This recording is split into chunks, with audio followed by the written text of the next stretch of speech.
అయిపోయింది, ఇప్పుడే బయటకు వచ్చాము. ఏ పో, అయిపోయింది, ఇప్పుడే బయటకు వచ్చాము. లైట్ ఇడే పడుతుంది. అయిపోయింది, ఇప్పుడే బయటకు వచ్చేసాము. Hi people, welcome to my YouTube channel dead blood diaries. Happy Sriramanavami. And ఈరోజు టెంపుల్కి వెళ్తున్నాం నేను మమ్మీ. ఎలా ఉంది నా అవుట్ఫిట్? అండ్ ఈరోజు నేను కొత్త మైక్ కూడా యూజ్ చేస్తున్నా. I hope the audio is clear, better than before.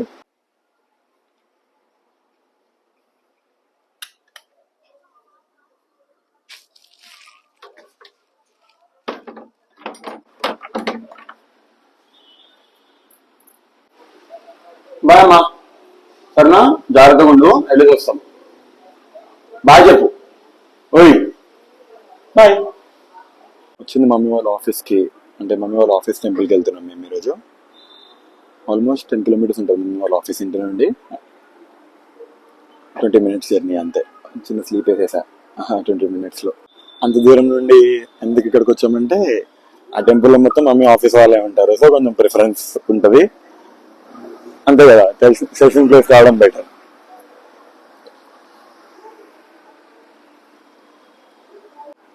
ఇది mummy office, my home hub. పక్కన టెంపుల్. మేము టెంపుల్లోకి వెళ్ళేలోపే క్రౌడ్ మొత్తం సెటిల్ అయిపోయి ఉన్నారు. ఇంకా ఏం స్టార్ట్ అవ్వలేదు, జస్ట్ అరేంజ్మెంట్స్ అవుతూ ఉన్నాయి. మేము రాగానే కళ్యాణ కార్యక్రమాలు స్టార్ట్ చేశారు.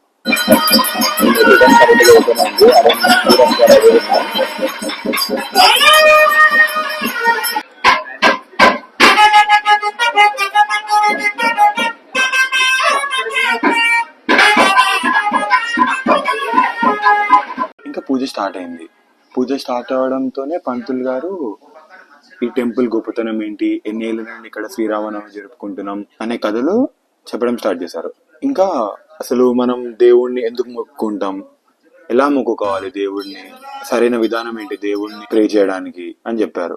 దాంట్లో మోస్ట్ ఇంపార్టెంట్ థింగ్ ఏంటి అంటే, మనం ఎప్పుడైనా దేవుడిని మొక్కుకోవడానికి వచ్చినప్పుడు ఫస్ట్ లార్డ్ విశ్వక్సేన్ నుండి పర్మిషన్ తీసుకొని దేవుడి దగ్గరికి వెళ్ళాలి మొక్కుకోవడానికి.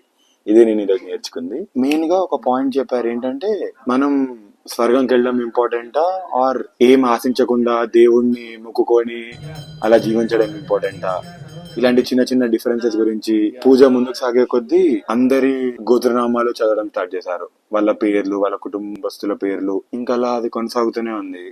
కళ్యాణ మహోత్సవం అయింది, తర్వాత కంకణం ఎందుకు కట్టుకుంటారు శ్రీరాముడు. మనం అంటే పూజ చేసేటప్పుడు ప్యూరిటీతో పూజ చేయాలి అని కట్టుకుంటాం, కానీ దేవుడు ఎందుకు కట్టుకుంటాడు, మనల్ని రెస్క్యూ చేయడానికి దేవుడు కంకణం కట్టుకుంటాడు. ఇంకా రామనామం గొప్పదా, రాముడు గొప్పవాడా అనే డిఫరెన్స్ చెప్పాడు. It was a great story Ramayanam నుండి. అంటే శ్రీరాముడు అని రాసి నీళ్ళల్లోకి రాయిస్ వేస్తే అది తేలింది, కానీ రాముడు ఒక రాయిస్ వేస్తే అది తేలలేదు, కింద పడిపోయింది.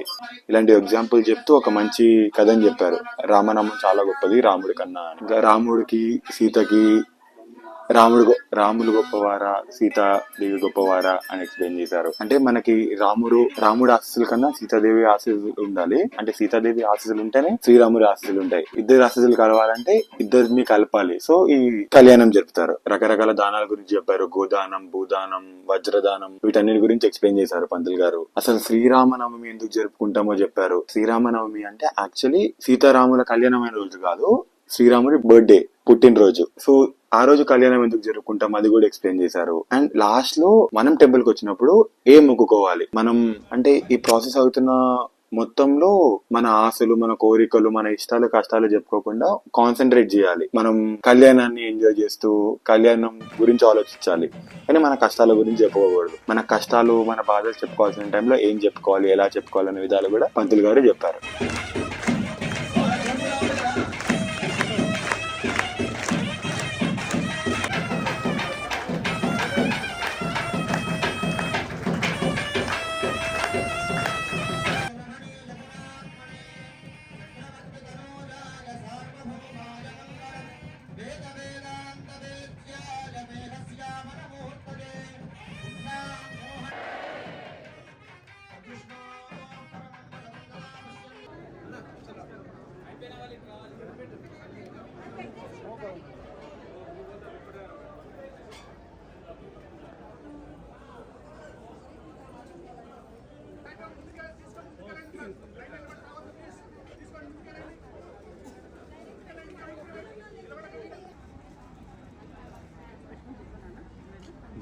కరెక్ట్.